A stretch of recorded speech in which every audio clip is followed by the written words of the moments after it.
Alors bonjour et bienvenue à toutes et à tous. Une autre édition des Conversations avec Toast. On va passer la prochaine heure ensemble. À ceux et celles qui sont pris un peu dans la journée tempête, eh bien, bonne journée à vous. Beaucoup de neige dans les derniers jours, comme beaucoup d'entre nous dans la région de Montréal peuvent le savoir. Donc, vous devinez, c'est enregistré notamment à partir des bureaux de Toast ici à Montréal, firme conseil en stratégie de contenu. Et aujourd'hui, cette conversation sera animée par moi-même, mais avec un invité de taille, un invité notable, qui, lui, n'est pas affecté par la tempête, Fabrizio Barrios-Bazo, en direct de Lima, n'est-ce pas? Voilà, exactement. Alors, bienvenue Fabrizio, stratège senior avec qui on travaille sur de nombreux mandats et qui amène toujours une touche, un angle, puis une petite étincelle assez magique dans à peu près toutes les interventions qu'on fait chez nos clients. Et puis, Fabrizio, stratège senior, tout d'abord, je vais t'inviter parce que les gens sont toujours un peu curieux de savoir comment les gens se sont rendus où ils sont. Alors, je serais curieux, moi je le sais un peu, mais pour le bénéfice de ceux qui nous écoutent, peux-tu nous parler un peu de ton parcours, puis qu'est-ce qui t'a amené là? Oui, absolument. Moi, dans le fond, écoute, ça fait presque 10 ans que je baigne dans le contenu. J'ai commencé mes premières armes en étant gestionnaire de communauté pour le maintenant EXO, à l'époque AMT, les trains de banlieue. J'ai fait ça pendant quelques années pour par la suite aller vers la STM où j'ai continué encore dans le contenu. J'étais en charge de toutes les plateformes sociales de la STM. Vous avez sûrement vu passer mes mimes à une certaine époque, les fameux bus masqués pendant la pandémie. Les fameux métros, les collages un peu, on va les appeler boboches, mais c'est pas exactement ça le terme, là, disons plus qui attire l'attention. Des cartes de Saint-Valentin, tout ce qui a été la première carte de Noël de la STM, c'est moi également. Donc toujours un peu baigné dans ce domaine-là, du contenu, de la créativité, de la stratégie médias sociaux. Puis par la suite, j'ai décidé de m'orienter justement à la pige pour devenir plus stratège, fort de cette expérience-là. Et là, j'ai eu la chance de collaborer sur divers mandats. Pomerleau en est un. On a fait aussi avec Alex, justement, on a travaillé sur la stratégie d'expansion dans le Canada anglais des hôtels Germain, avec qui j'ai eu la chance de collaborer dernièrement aussi pour donner une conférence sur l'économie de l'attention, sur les changements culturels qui affectent notre façon de percevoir nos interactions avec les marques, notre façon de percevoir nos interactions avec les autres personnes également. Donc, quand on est un peu une espèce de broker culturel, si on me permet, à travers les médias sociaux, à travers le contenu, on voit comment les gens évoluent, comment leurs habitudes changent, comment est-ce que ça s'adapte. Puis c'est fort de cet apprentissage-là que je me suis lancé dans cette pratique de la stratégie. Vraiment intéressant. Puis, tu sais, moi, je le sais parce qu'on se côtoie puis on se voit souvent. Pardon. Mais tu as cette touche, comme à peu près justement tous les stratèges, tu as ton cerveau qui est en constante avancée, toujours un pas en avant par rapport à ce qu'on est peut-être des fois en mesure de mettre en place maintenant, mais d'avoir ce pas d'avance-là pour anticiper ce qui s'en vient, puis préparer, puis développer des stratégies qui tiennent compte du futur aussi. Puis j'ai vraiment, quand on a commencé à discuter puis échanger sur quel pourrait bien être le sujet de notre conversation, parce qu'on en a déjà eu une dans le passé ensemble, dans la même formule. Mais cette fois-ci, tu as voulu aborder cette idée des espaces privés, aborder cette notion d'espace privé et du déplacement justement des audiences. Tu parlais d'économie de l'attention et tout. Donc, l'attention, est-ce qu'elle se déplace? On va déballer un peu tout ça. Mais tu m'as envoyé des notes. Tu m'as envoyé des notes, mais je ne connais pas tes réponses encore parce qu'on n'a pas eu cette conversation-là en profondeur et c'est un peu toujours la magie de ces conversations-là. J'ai hâte de t'entendre, j'ai hâte de t'écouter, j'ai hâte de découvrir puis d'apprendre comme trop souvent on le fait ensemble. Je te lance un peu sur cette première avenue-là qui est, tu mentionnais la notion d'évolution des espaces privés. Puis, à travers ça, là, je veux rassurer tout le monde, on va définir aussi c'est quoi un espace privé et quels sont-ils ces espaces privés-là. Mais tu mentionnais, entre autres, qu'il y a un déplacement de la conversation. Ça passe de la conversation à un peu l'engagement communautaire, mais qu'est-ce qu'on peut vouloir dire par là? Puis pourquoi on voit ce déplacement-là? Il y a une espèce de saturation et d'écœurantite des espaces publics parce qu'ils sont aujourd'hui beaucoup trop polarisés et polarisants. On est passé à une certaine époque d'un Internet d'abonnement, donc un Internet dans lequel nous, on décidait si oui ou non on désirait recevoir un contenu. Donc, il y avait une action consciente à prendre. On parle ici jusqu'à peu près 2019, où on devait dire oui, je veux être abonné, oui, je veux recevoir ce contenu-là, et si je ne suis pas intéressé, ben j'ai comme une espèce d'option claire de me désabonner et de opt-out d'un contenu qu'on allait me donner. Ce qui était évidemment mieux pour la personne, mais qui n'était pas nécessairement le plus optimisé, on va le dire comme ça, pour les entreprises, que ce soit les compagnies médias sociaux ou certains médias également nouveaux, numériques. Mhm. On veut finalement, c'est retenir le temps d'attention, évidemment pour augmenter le revenu publicitaire. Donc, à partir de 2019, il y a ce changement. TikTok en est un bon exemple, mais les autres ont suivi aussi, d'un algorithme d'abonnement, un algorithme de recommandation. Donc, qu'est-ce que ça veut dire? C'est qu'on n'est plus maître du contenu qui nous est donné. Il nous est donné, et on va le dire, en fonction de nos intérêts, mais réalistiquement, il est donné en fonction de ce qui fait le plus réagir et ce qui va garder les gens le plus longtemps dans une conversation. Qu'est-ce que ça nous amène, ça? Ça nous amène une espèce d'écœur en titre parce qu'on peut pas s'échapper au contenu qu'auparavant on aurait peut-être trouvé désagréable ou tout du moins qu'on n'était pas prêt à recevoir à ce moment-là. Il Donc nous est comme peut-être, poussé. Il est poussé vers nous en fonction d'un algorithme qui est peut-être pas parfait sur exactement ce qu'on veut. C'est ça que tu veux dire? exactement. Puis c'est une relation amour-haine, on va quand même se le donner. Mhm. C'est quand même une expression populaire de dire «Ah, mon algorithme me connaît bien.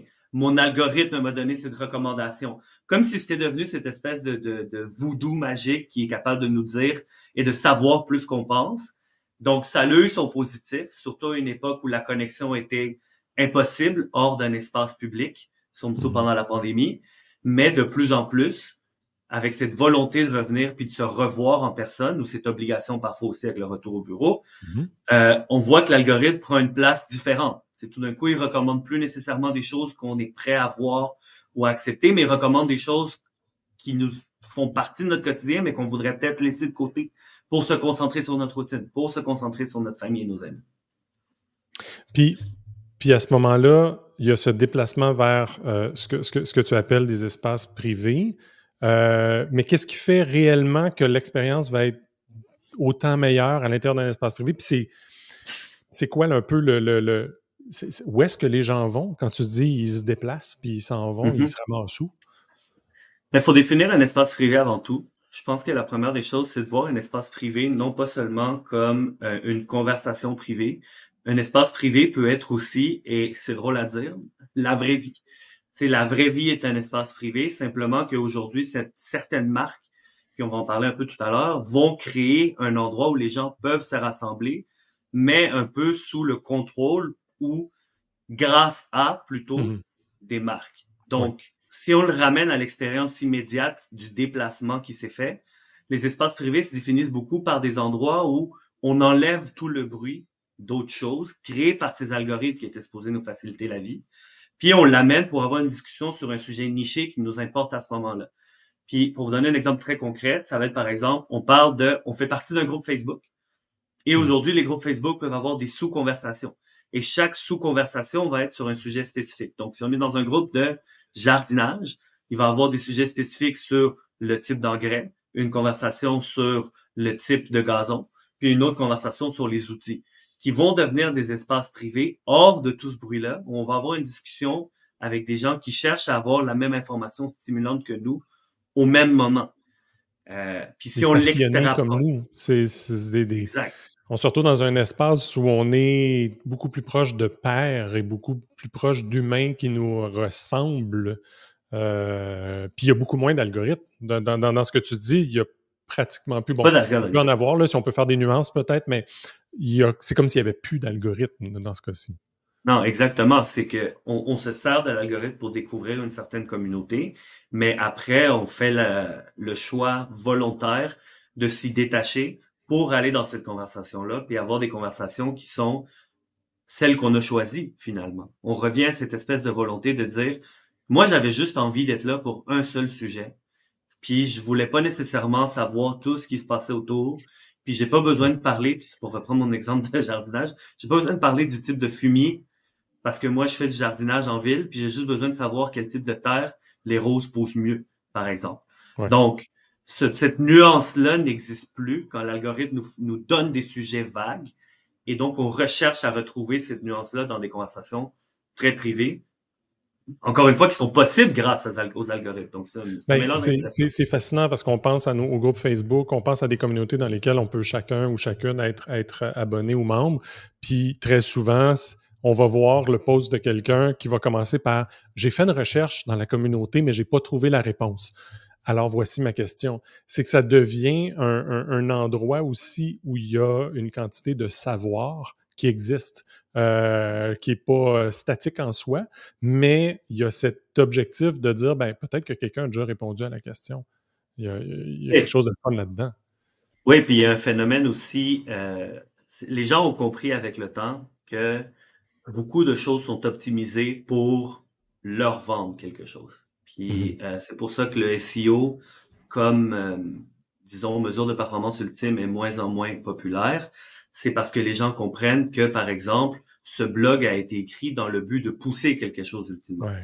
Donc, il y a une espèce de retour de balancier où ces espaces privés-là, puis tous les espaces, un Discord, un Reddit ont des fonctions de recherche, Mhm. vont venir combler ce besoin-là d'avoir une expérience réelle, une expérience vécue, puis pas quelque chose qui a été créé spécifiquement pour donner une valeur à un produit ou à une vente. Mais, mais là, c'est intéressant parce que là, ça vient toucher exactement certaines des initiatives qu'on fait avec plusieurs clients, qui est de dire, justement, créons justement une présence de la marque dans l'univers numérique, par exemple. On va parler du réel après. Dans l'univers numérique, pour pouvoir un peu sensibiliser les gens par rapport à vos produits, votre offre, vos services.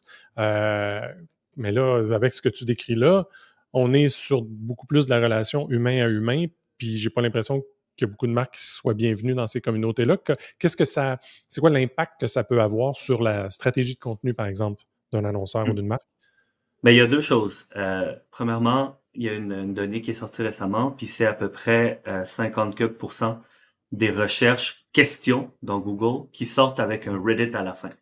Parce que les gens cherchent à avoir une vraie réponse. Donc, nous, comme marque, la solution, c'est une participation active dans ces discussions-là. Mais une participation active, malheureusement, ça veut dire aussi être exposé à la critique.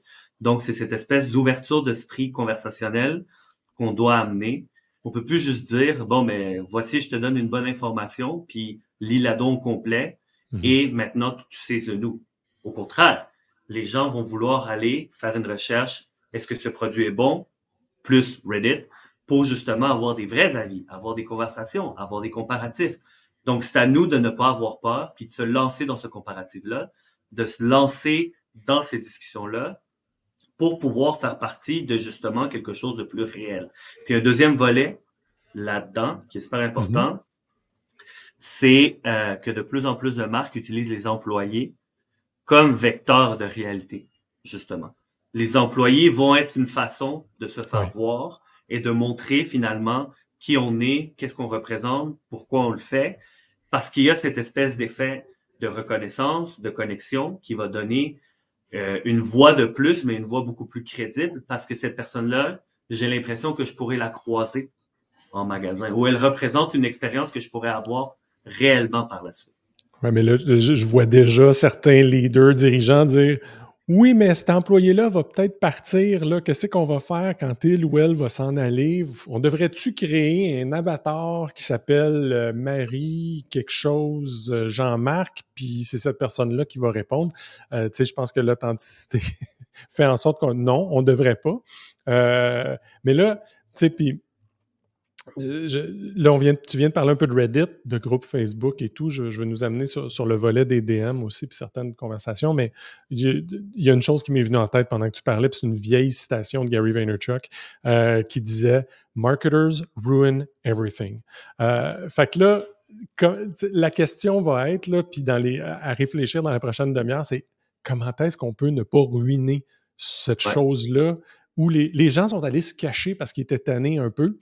Puis la première affaire qu'on fait, c'est qu'on rentre puis on cogne à la porte puis on dit Hey, on est là aussi. Oui. Fait qu'il faut juste être prudent. Mais là, tu as parlé d'aspects un peu plus communauté un peu plus organisée, là, sous forme de groupe ou sous forme de subreddit ou des choses comme ça. Mais Mhm. tu inclus aussi cette réflexion-là là-dedans, tu le mentionnais tantôt, toute la notion de messagerie privée, de DM et tout ça, qui ne sont encore là pas très gérés de façon algorithmique et qui sont encore plus fermés, encore plus privés. Comment en ce moment, là, mettons qu'on met la table, comment en ce moment les consommateurs utilisent ces canaux-là, là, messagerie privée, DM et compagnie? Là? Comment tu vois ça? Les consommateurs s'attendent à une réponse immédiate à leurs problèmes. Puis l'IA a amené une composante très intéressante qu'on n'avait pas avant. C'est au niveau de l'intention. Si on rentre un peu dans le jargon marketing pour le bien de cette Mhm. explication. Le top of funnel va se faire beaucoup, beaucoup à travers l'IA. L'espèce de travail de comparaison, de lecture, de résumé va se faire à travers un ChatGPT, à travers un Gemini de Google, où on va dire, je cherche à acquérir le meilleur produit de piscine, donne-moi les trois meilleurs, puis les caractéristiques. Parfait. Je te donne, moi, les caractéristiques de ma piscine. Toi, IA, fais une combinaison des deux, puis sors-moi le produit final. Donc, l'intention de recherche a été déjà, disons, sous-traitée à une intelligence artificielle. Donc, tout ce travail, normalement, qu'on avait à faire pour convaincre, pour démontrer qui on était, le produit qu'on avait à vendre, la raison d'être sur le marché, toutes ces capacités-là marketing qu'on avait à pousser de l'avant, tout ça est déjà pris en charge par une recherche dans ChatGPT, où la Mhm. personne va prendre cette réponse-là puis dire, je suis maintenant avec une intention d'achat. Et donc, la question, c'est comment est-ce qu'on peut répondre à mon intention d'achat le plus rapidement possible? Et souvent, ça passerait, et puis là, le conditionnel est très important par une messagerie privée, parce que moi, j'écrirais à mon Costco local, ou Mhm. j'écrirais à mon Rona local, puis je dirais, j'ai vu que j'ai besoin de tel produit pour ma piscine, est-ce que c'est disponible en magasin? C'est une question toute simple. Et on s'attend à une réponse immédiate. Malheureusement, c'est là qu'il y a une déconnexion. Parce que, évidemment, la personne au service à la clientèle ou la personne qui gère ce chat-là n'a pas nécessairement l'inventaire du magasin, mais toute l'intention d'achat a déjà été créée. Donc, on est à la fermeture de la vente. Malheureusement, on n'a pas encore trouvé, ou certaines l'ont fait, mais la façon de la closer à ce moment-là. C'est vrai qu'il y a des échanges fantastiques qui se font justement dans des espaces privés. Moi, je le sais, l'an dernier, c'est beaucoup moins présent en Amérique du Nord, mais l'an dernier, en Asie. Évidemment, tout est WhatsApp, mais toutes les relations avec tous les commerces se fait par WhatsApp.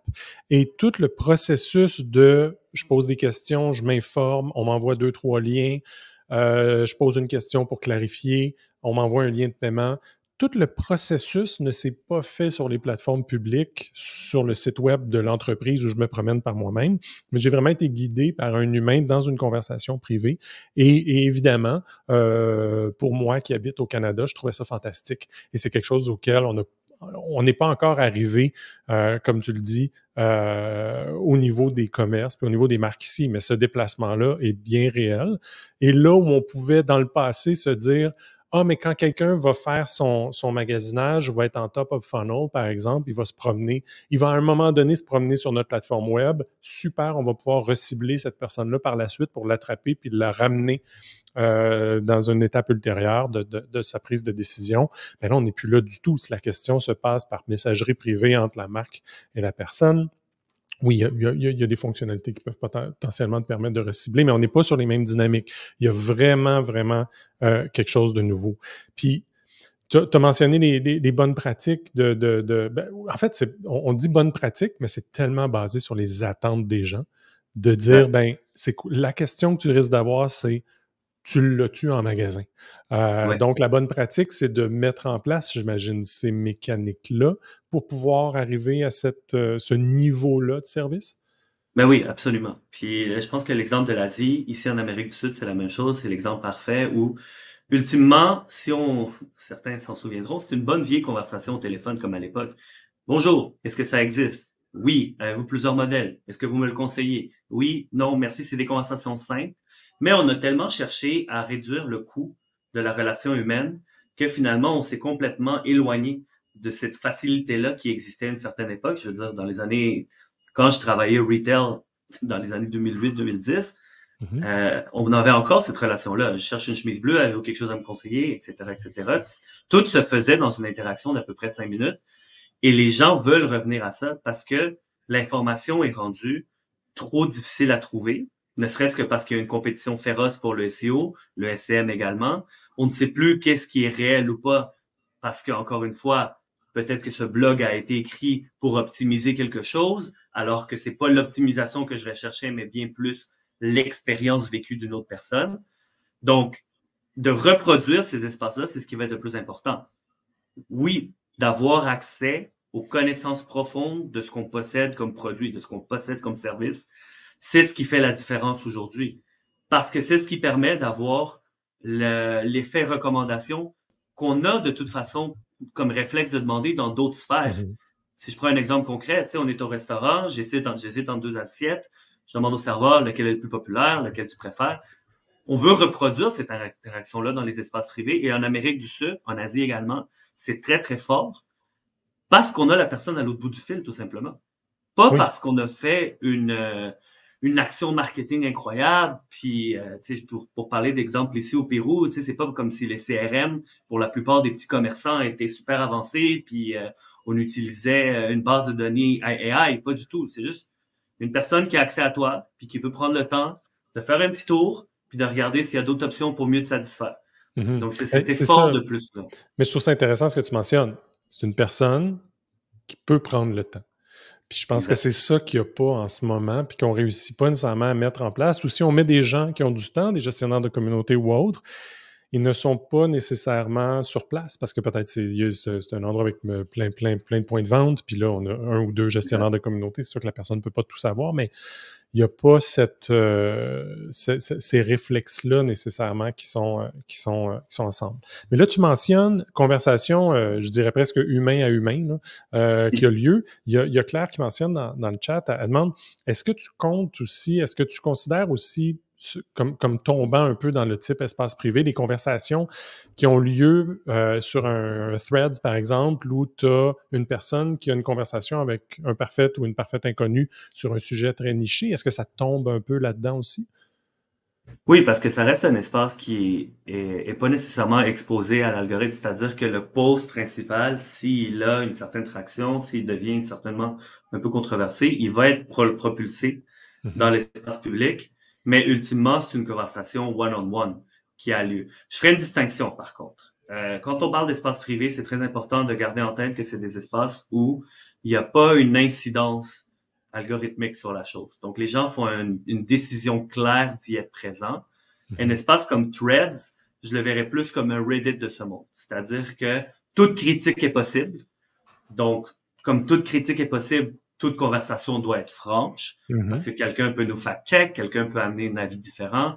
Donc, c'est bon dans ce qu'on appelle la découverte de marque parce que évidemment, on veut avoir la conversation dans un espace où il y a déjà une niche de conversation. Prenons un exemple différent. Là, je cherche une bonne piscine. Ben là, à ce moment-là, quelqu'un donne un avis, nous on recommande un produit, quelqu'un d'autre dit c'est pas bon, et là il y a une conversation. Mais les gens n'ont pas nécessairement fait le choix d'arriver à cette conversation-là ou pas. Des fois, c'est Ils l'ont vu l'algorithme qui va leur passer pousser. par Ils hasard. l'ont vu Peut-être un petit passer, peu par hasard, ouais. peut-être un petit peu par hasard. Donc c'est bon d'un point de vue découverte, mais d'un point de vue vraiment conversion et engagement. On parle toujours de marketing at the end of the Mhm. day. Oui, oui. C'est l'espace privé. Puis c'est les conversations de groupe qui vont avoir le plus d'incidence. Puis c'est juste, des fois, il faut pas chercher trop loin. C'est la reproduction d'une conversation que nous, on a dans un espace qui nous appartient, mais chapeauté par une marque au lieu d'être chapeauté par des personnes. Le group chat que vous créez pour la fête de votre ami, puis quelqu'un dit, on devrait aller à tel resto, on l'a pas encore essayé.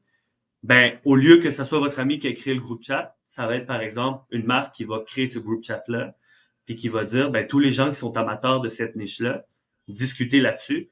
Happens qu'on est les détenteurs de l'espace, mais Mhm. on l'influence pas nécessairement. Par contre, en étant les détenteurs de l'espace, on devient top of mind.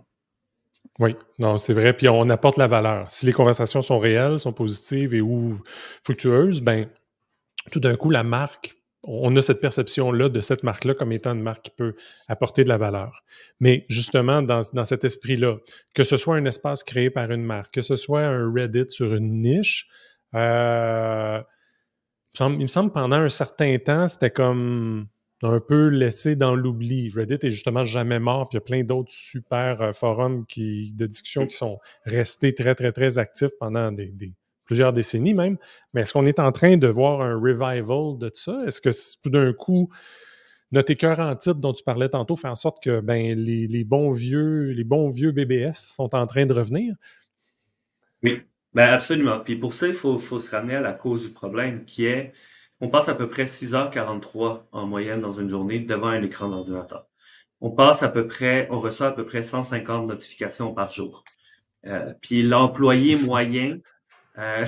moyen, euh, 25% des employés sont dérangés à chaque 15 minutes au travail, que ce soit par un Slack, que ce soit par un... Donc, on n'est plus capable d'avoir un espace où on a ce qu'on cherchait et seulement ce qu'on cherchait. Et c'est pour ça que ces bons vieux forums, un peu plus analogues dans leur façon d'être, parce qu'ils n'ont pas la messagerie qui pop on the side, parce qu'il n'y a pas un vidéo qui play automatiquement sur le Mhm. côté, viennent nous redonner cette espèce de ressourcement-là, De justement, contrôle aussi, d'une de certaine façon, de contrôle. contrôle. On a le sentiment de contrôle parce que tout d'un coup, c'est plus un algorithme qui décide, ben, mais on nous permet un peu de contrôler notre expérience. Exact. On fait partie d'une discussion à laquelle on a décidé de faire partie d'eux, et il n'y a rien d'autre autre que cette discussion-là. Ce qui est, oui, un retour de balancier, mais c'est un peu normal de par la nature de comment c'est arrivé, de par la nature de toutes ces notifications-là qu'on reçoit, de par la nature de cette déconcentration-là qu'on vit de plus en plus. Si moi, par exemple, je l'applique dans le monde du travail, je suis un programmeur, c'est sûr que je vais aller sur GitHub puis je vais passer du temps à regarder seulement mon problème à moi. Mhm. J'ai pas de raison d'aller sur un thread X, Twitter X aujourd'hui, Mhm. Mhm. puis peut-être recevoir un DM on the side, voir ma barre de notification augmenter, puis voir le news tab à côté se rafraîchir constamment. Ça fait aucun sens pour moi, alors que je peux être concentré sur ce que j'ai à faire automatiquement. Donc, c'est un résultat de cette multiplication-là des points de contact et d'attention. Je viens juste de réaliser, je fais vraiment une parenthèse, je t'ai entendu dire GitHub. Moi, je dis GitHub dans ma tête depuis toujours, mais je sais que je dis GIF aussi depuis toujours, puis on est supposé dire GIF. Mais bref, GitHub, ça va me rester un peu dans la tête. OK, mais mettons qu'on crée un groupe, on crée un forum ou quelque chose qui crée de l'engagement. C'est quoi les éléments clés qui font que ça marche? Qu'est-ce que ça prend là, à la base pour que ça fonctionne? Ce que ça prend, c'est un sense of belonging. Donc, il y a un world building, un brand building avant même de lancer un espace. Tu sais, c'est comme tu vas pas aller chez le voisin si tu le connais pas avant. C'est le même Mhm. principe. Donc, ça veut dire qu'il faut créer un contenu qui démontre qu'on est expert dans notre niche et qui démontre aussi qu'on est ouvert à la conversation dans cette niche-là. Donc, la stratégie de contenu a encore sa place, mais dans un but d'amener vers un espace privé. Puis, je vais donner un exemple très concret. Canva, c'est un excellent exemple où si vous allez vous promener sur sa page Facebook, par exemple, ils vont Mhm. vous montrer tips, tricks, expertise. Mais l'objectif de ça, c'est d'aller vers le groupe privé de Canva, où là, il y a des conversations. Puis dans ces conversations-là, le monde se pose des questions, se donne des updates sur comment faire, etc., etc. Mhm. Et ultimement, qu'est-ce que Canva va faire? C'est que les premiers releases de produits vont être faits en fonction de ces conversations-là. Donc là, il y a une grande intelligence de dire, bon, ben, vous avez tous demandé, est-ce qu'on peut changer les couleurs par le AI, par exemple? Parce que là, c'est tannant d'aller dans un deck puis de changer chaque petit symbole que j'avais, par Oui, exemple. oui, oui. Ah, parfait. Ben, la communauté en a parlé. Release exclusif dans ce groupe-là. On vous a écouté, on a les conversations. Puis après, on sort de cet espace privé-là où il y a eu ces discussions-là sur un pain point. Puis on l'annonce au public. Puis on explique les raisons du pourquoi, du comment on le fait. Mais plus dans une vitrine de, hey, on connaît ce qu'on fait. On sait ce qu'on fait. Fait que venez donc en parler avec nous. Donc c'est en deux étapes. La première, c'est d'établir une espèce d'autorité ou au moins d'autorité, un monde dans lequel on sait qu'on est relevant, puis Mhm. après, utiliser ce relevancy-là pour offrir l'espace de conversation. Puis des fois, ça peut être aussi simple que tu as un café du coin qui se spécialise dans le café au matcha. C'est, Ouais. en fait, il n'y a pas de café au matcha, mais bref. Se spécialise dans les matchas. Ouais, ça sent un petit peu Puis, intense. C'est comme un autre niveau d'intensité que je connaissais pas, ça, là, le café au matcha. Là. exact. Ouais, je pense que c'est pour T'es bon ça pour que 2-3 jours, j'imagine, après ça, c'est ça? c'est ça. Après, tu cours un petit marathon, mais bref. Et donc, finalement, tout le monde les suit parce qu'ils ont le meilleur matcha à Montréal, par exemple.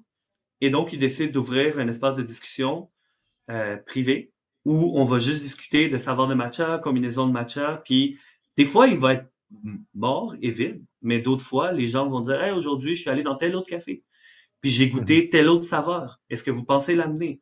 Ah oui, moi aussi, j'ai goûté ça, etc., etc. » Mais il y a eu une autorité avant de créer l'espace. Tu sais, on peut pas dire « Joignez-nous à notre espace alors que je sais pas c'est qui, qu'est-ce qu'on a à offrir, Ouais. etc. » Mais il y a un côté, puis c'est Adam qui mentionne Adam qui mentionne aussi dans le chat, il y a un côté VIP. Il y a une des pratiques qui peut aider justement à stimuler la participation, c'est le côté un peu VIP de ben, tu as quelque chose que tu n'aurais pas si tu ne faisais pas partie de la communauté. Mais là, il y a une twist, je t'envoie une curveball, puis c'est en lien avec ce que Claudia mentionnait aussi. C'est Là, tu as mentionné que la première étape, c'est peut-être justement de créer un espace, puis après ça, de l'animer. Mais qu'est-ce qui arrive si, tu mentionnais marathon il y a une minute, il y a une communauté de marathoniens et de marathoniennes, puis ça ne me donne rien d'en créer une à côté parce qu'il y en a une qui est déjà très active, tout le monde est là, etc. Mais je veux entrer en tant que marque. Comment je fais pour cogner à la porte, puis m'insérer là-dedans, puis de pas justement me faire shamer ou shutdown parce que tout d'un coup, je suis pas le bienvenu ou je suis pas la bienvenue en tant que marque. C'est quoi les bonnes Ouais. pratiques? C'est là que les employés sont paramount. C'est là que les employés sont d'une importance cruciale parce que les employés, surtout pour des choses nichées comme un marathon, ont une certaine connaissance, ont une expertise, ont un intérêt envers cette chose-là et font souvent partie de ces espaces-là. En ressources humaines, par exemple, il y a des groupes comme The People People Group où probablement que les gens en ressources humaines dans ton entreprise font déjà partie de ce groupe-là parce qu'il y a des discussions intéressantes qui aident à amener plus loin la notion de monde de travail, etc. Et là, c'est à travers ces employés-là qu'on va être au courant de ce que la communauté dit et Mhm. on va être au courant si la communauté est réceptive aussi à rentrer dans une discussion avec une marque ou si elle l'est pas. Souvent, quand ces espaces-là se professionnalisent, ils vont offrir également la possibilité de pas en faire partie, hein, ça reste qu'on veut que les discussions soient réelles, mais de, Mhm. par exemple, créer un événement réel, cette fois-ci, où t'as donné la possibilité à ce que les gens se rencontrent grâce à ta marque. Donc, une sponsorisation, disons 2.0, où, par exemple, les marathoniens, on aimerait organiser un run club, on n'a pas les fonds. Toi, comme marque, tu vends des souliers, tu as envie que les Mhm. gens pensent à toi. Bon, mais on va sponsoriser le Run Club sponsorisé par Sport Inc. Et dans la communauté, tous les matins, 7 heures du matin, il y a un pop-up qui va dire Run Club Sport Inc. Qui va se joindre aujourd'hui. Et là, c'est comme ça qu'on est top of mind. Non, on fera pas partie de la conversation. Mais on va toujours faire partie de la raison pour laquelle les gens ont eu l'occasion de se réunir. Et ça, c'est très précieux parce que ce besoin de connexion-là, ce besoin de réunion-là, finalement, il est comblé grâce à qui? Grâce à nous. Et donc, on vient de créer cette association positive dans le consommateur. J'ai une série de bulles au cerveau pendant notre conversation. J'ai une autre parenthèse à entrer parce que là, tu me fais penser, je me dis, puis je ne pense pas en avoir vu, mais il y a de la place dans le marché pour une formation d'onboarding pour les employés qui vont être responsables d'aller s'impliquer justement dans les communautés. Il y a quelques bonnes pratiques, comme tu dis, il y a quelques moyens qui peuvent être mis à la disposition de ces employés-là, un peu de liberté, leur permettre de faciliter certaines choses, quoi faire, quoi ne pas faire. Bref, il y a un marché pour ce type de petite formation-là. Je pense qu'il faudrait se rebooker un autre rendez-vous, toi puis moi, là, C'est offline bon. pour s'en parler. Mais là, tu viens par contre parler d'un aspect intéressant qui est de créer, de faire un passage justement du numérique, de la communauté vers le physique. Les run clubs, les book clubs, les événements un peu plus nichés. Comment comment le faire et à quel moment décider que ça vaut la peine? Parce que ça coûte des sous, passer dans le physique, peut-être un peu plus que juste dire, ben, j'ai le salaire d'un ou une ambassadeur de marque ou un ou une gestionnaire de communauté. Comment on réussit à intégrer, puis quels secteurs sont habituellement bons pour réussir à intégrer ces objectifs-là là, entre le en ligne et le hors ligne? C'est une question à se poser comme décideur, c'est de dire est-ce qu'on veut faire partie d'un moment unique ou est-ce qu'on veut faire partie d'une culture? Est-ce qu'on veut être culturally relevant ou est-ce qu'on veut simplement taper dans un moment? Si on veut simplement taper dans un moment parce qu'on a un objectif Q4 de vente raffiné, il n'y a rien comme une publicité ciblée, très straightforward, dans laquelle on va venir te donner une promotion de 20%, puis te pousser le produit jusqu'à temps que tu l'achètes, parce que on avait un objectif de vente à faire. Nous, ce qu'on propose ici, parce ce qu'on amène comme concept, c'est quelque chose de différent, où au lieu de prendre ce budget-là très ponctuel, on vient s'établir pour être culturally relevant et que culturellement, on soit toujours dans les conversations, qu'on soit toujours dans la pensée des gens, et que même si on n'est pas activé à des moments que nous on décide, on va être activé à des moments que la communauté décide que c'est important, que nous on n'est peut-être pas au courant.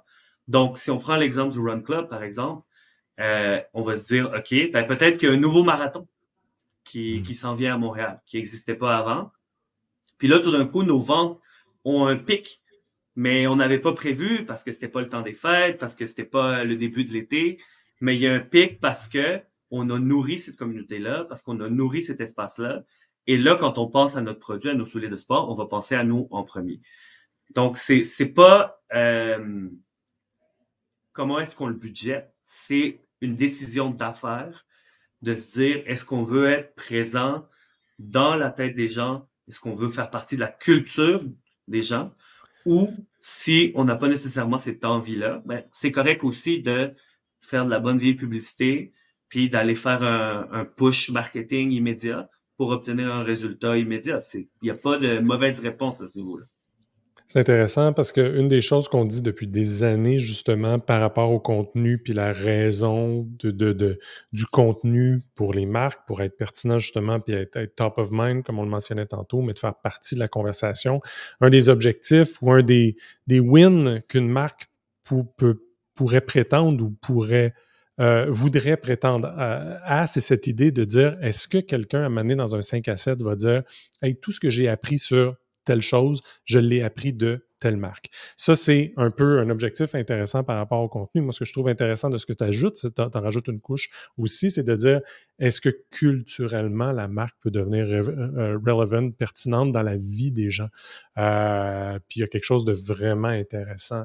C'est un mindset bien différent. C'est quand tu disais de se poser la question, est-ce que je veux être présent à un moment précis ou est-ce que je veux faire partie de cette culture-là? Il y a quelque chose de très, très, très fort. Puis c'est de positionner, puis c'est pour un leader, c'est de venir positionner sa marque comme leader, justement. De dire, ben moi, j'ai envie d'être leader dans ce secteur-là, dans cette niche-là, puis je vais donner les moyens à mes employés pour qu'ils puissent participer puis accompagner cette avancée-là. Et puis, je vais donner les moyens, puis je vais devenir facilitateur aussi à l'intérieur de cette communauté-là.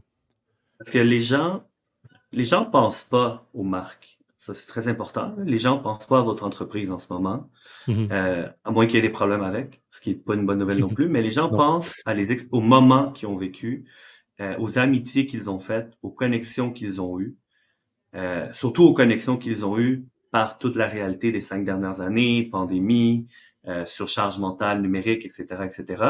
Donc, les gens vont plus se rappeler de ah oui, au Run Club hier, j'ai rencontré une personne super intéressante, j'ai eu un très bon moment avec elle. Laisse-moi te montrer comment ça s'appelle. Puis là, tu sais, ah c'est le Run Club de X Inc. Ah cette marque-là, t'as connais-tu? Ben oui, ah oui, bon soulier, etc. C'est comme ça qu'on est dans la culture. On n'est pas dans la culture parce que on a fait quelque chose de complètement sauté une fois. On est dans la culture par la répétition des On est choses, loin du par la stunt, là. répétition d'expériences. On est très loin du stand. Puis, tu sais, on va, pour donner l'exemple extrême, un Duolingo de ce monde euh, existe dans les médias sociaux, mais si son produit initial était pas un générateur de conversation puis de culture aussi, Mhm. on pourrait pas arriver à ça. Tu puis l'exemple parfait, c'est quand beaucoup de gens ont migré de TikTok vers l'application chinoise Xiaohongshu. Là, il y a eu Oui. plein de blagues à ce niveau-là, puis Duolingo, dans un moment de culture, a dit, ah ben c'est là que tu apprends le mandarin. Mais c'est une opportunité à travers un build-up qui a été fait. Toutes les autres apps auraient pu, à ce moment-là, dire, ah, les gens apprennent le mandarin, la data montre qu'il y a un spike d'apprentissage de cette langue, puis je lance une promo 20%. Peut-être que c'est efficace, mais qu'est-ce qui est plus efficace? La promo 20% parce que les gens en parlent ou la connexion émotionnelle du build-up qui a été fait à travers des interactions et des interactions et des interactions? Ben, c'est le moment. C'est un classique, puis c'est Byron Sharp qui le démontre depuis tellement longtemps. La promotion va peut-être te donner un spike de transactions, mais la promotion ne te donne pas et ne te crée pas des clients à vie. Très Exact. souvent, les gens qui vont profiter d'une promotion sont ceux et celles qui étaient juste à la recherche d'une promotion. Et pire que ça, tes clients habituels vont bénéficier de la promotion dans plusieurs cas, et ce qui fait en sorte que tu finis par diminuer ton revenu moyen par client globalement. Et donc, il n'y a pas d'effet à long terme. Donc, d'avoir une approche pour être culturellement pertinent devient tellement plus fort. Et encore là, les statistiques le disent et le répètent, lorsque quelqu'un se sent interpellé par les valeurs ou est capable de justement s'identifier à une marque et les communautés dont tu parles, c'est exactement ce que ça fait. Les gens sont prêts à payer plus. Tu n'as même pas besoin de la promotion rendue là. Les gens sont prêts à payer plus. Et ça, les statistiques sont nombreuses par rapport à ça. Mais tu mentionnais quelque chose d'intéressant dans ton exemple il y a un instant des souliers, de quelqu'un qui parle à quelqu'un d'autre. Est-ce qu'on n'est pas en train, en même temps, de revenir au bouche à oreille? Est-ce que c'est un peu Oui. ça, finalement? Oui, oui, on est en train de revenir au bouche à oreille, puis c'est un phénomène qui est intéressant parce que c'est un phénomène qui tient aussi de la conjecture économique actuelle. Euh, Tous les cycles de vente vont avec l'économie, évidemment, et on est passé d'un moment d'aspiration euh, à un moment de connexion. Puis Mhm. l'aspiration à l'époque, c'était j'aspirais à devenir comme mon influenceur préféré. Donc, on avait à une certaine époque ces voyages d'influenceurs, on les envoyait dans les Maldives, 10-15 personnes uniquement belles, avec qui on sentait que si on consommait ce produit-là, nous aussi, on avait peut-être accès à une parcelle de cette vie idyllique. Aujourd'hui, la conjecture économique fait que, à la place, on a un peu un ressentiment envers ça. Parce que pourquoi ces gens-là ont accès à tout alors qu'ils ont déjà tout, et moi, qui a de la difficulté à avoir des choses que je voudrais, je n'y ai pas accès. Et les marques les plus intelligentes, en ce moment, ça se fait beaucoup dans le luxe parce que c'est là où le point d'entrée est plus cher, mais je l'entrevois pour des marques plus moyenne gamme, créer des expériences physiques sensorielles, ouvrir un café, par exemple ou ouvrir un restaurant pour que tu puisses avoir accès à cette parcelle de marque-là. Donc, on est très loin de c'est juste des gens d'une beauté exceptionnelle puis d'une richesse incroyable. Et donc, en achetant, moi aussi, je démontre mon appartenance à cette élite-là. Et aujourd'hui, on est beaucoup plus dans j'ai envie de l'expérimenter par moi-même pour savoir si c'est bon, si c'est vrai, puis si c'est correct, puis si c'est quelque chose que je veux. Donc, je vais aller le manger, le croissant. Il y en a un à Séoul, par exemple, le croissant Margiela, ou à Dia, au restaurant Ralph Lauren à Paris. Je vais aller le manger, le burger à 30 $, sentir si cette parcelle de la marque-là est suffisante pour moi et build là-dessus en me disant, le burger, l'expérience était bonne. Peut-être que je vais acheter un chandail parce que j'adhère à cette expérience-là que j'ai vécue versus j'achète le chandail parce que j'ai vu les gens à Tremblant en porter un. Donc, c'est une très grande différence. C'est une expérience de vie vécue et donc, ultimement, de bouche à oreille.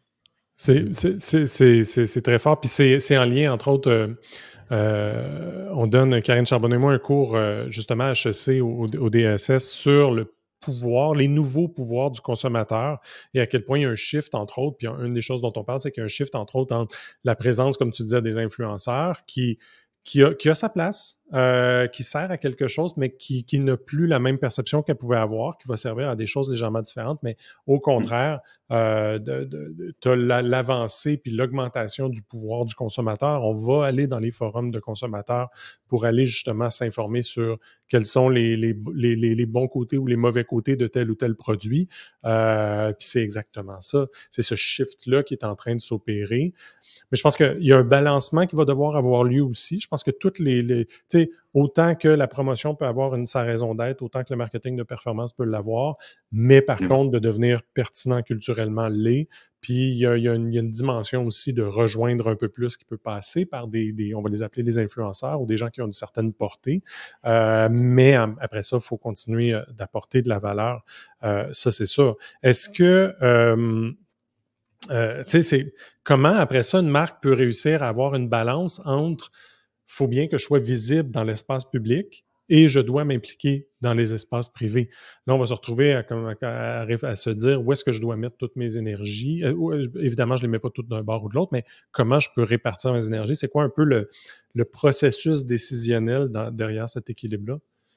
Le pouvoir de la niche, c'est ce qui est le plus important. Et ça, c'est pour les deux choses. La première, c'est que de toute façon, les algorithmes vont donner plus de relevancy aux niches de contenu parce qu'on va pouvoir créer des rabbit holes, comme dans les au Pays des merveilles, si on veut, où l'information devient de plus en plus nichée sur un sujet et les gens dans l'audience pourront l'avoir expérimenté probablement.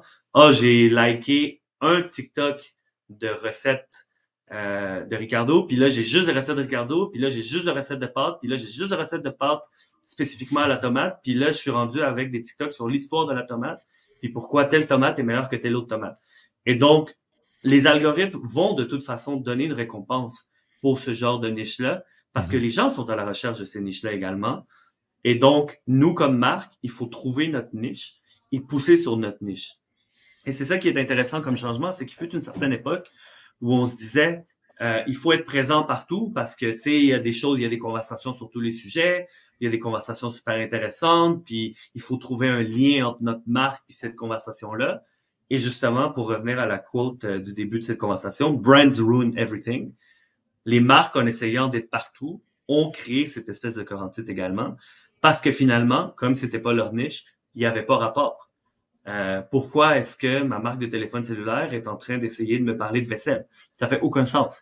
Puis peut-être qu'il y a un lien parce que tu écoutes ta musique avec ton 3G, puis tu peux faire ta vaisselle au chalet, mais ultimement, c'est pas la niche. C'est pas la niche, puis c'est pas ça que les gens s'attendent comme information. Et en créant cette niche, les algorithmes vont nous donner plus de visibilité, une visibilité que de toute façon est meilleure parce qu'elle est beaucoup plus qualifiée.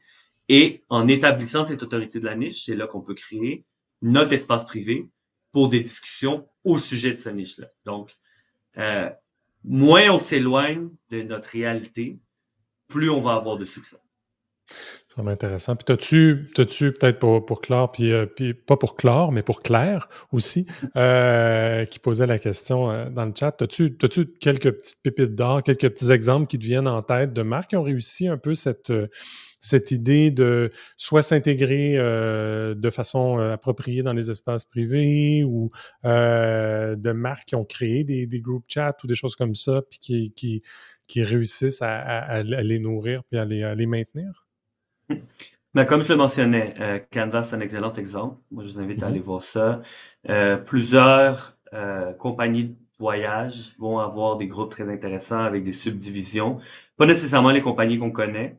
Donc, on pourra renvoyer des exemples quand on va renvoyer ce webinaire-là, mais plusieurs, surtout les agences de voyage, sont très bonnes parce qu'ils vont offrir des paquets différents selon les pays, mais vont avoir le groupe Facebook Voyager à Aruba. Et là, les gens parlent de Aruba, etc.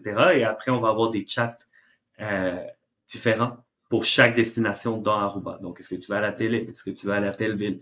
Etc., etc.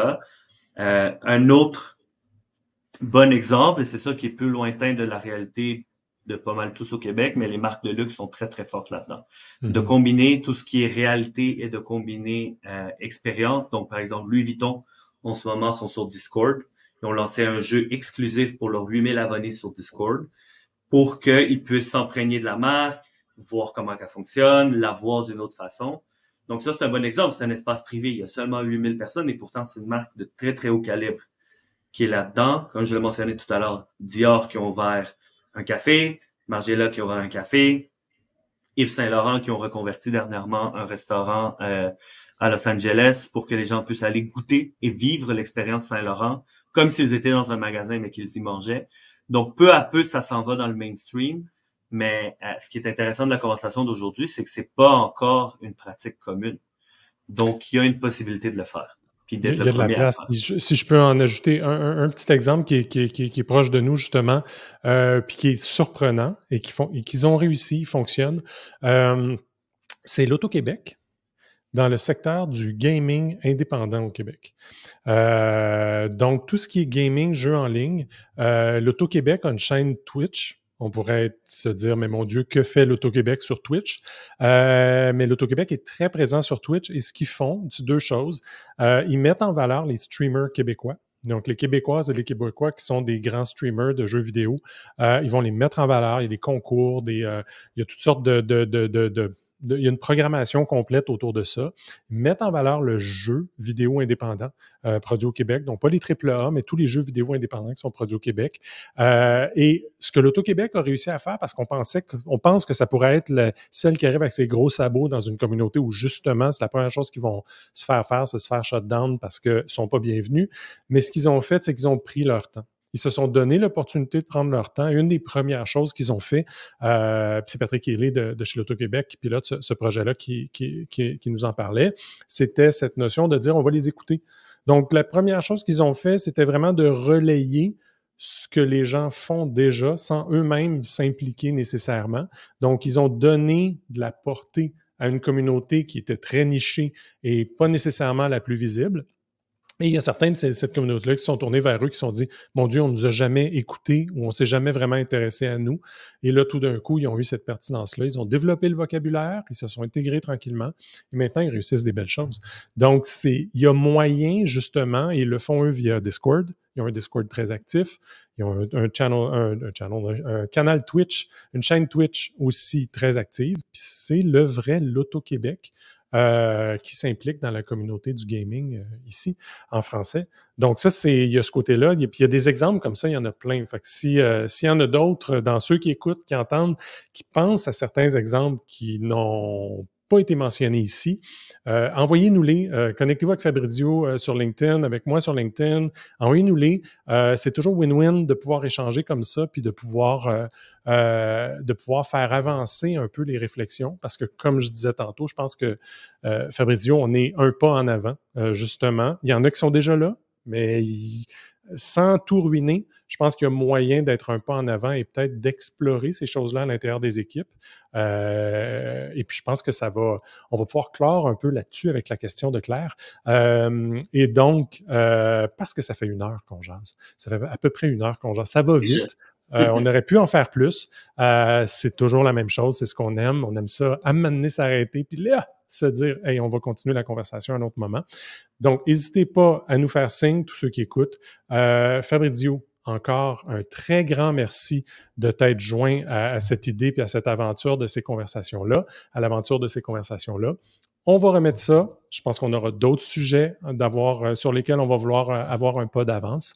Mais sinon, faites-nous signe, Fabrizio, ou moi, ou n'importe qui ici de l'équipe chez Toast, faites-nous signe sur LinkedIn ou ailleurs. Ça va nous faire plaisir d'échanger. Alors, Fabrizio, merci beaucoup. Je te souhaite un bon après-midi à Lima. Moi, je vais aller me jeter un peu les pieds dans la neige, un petit peu ici. Et moi, les pieds dans l'eau. À bientôt. All right. Merci, Fabrizio. Salut.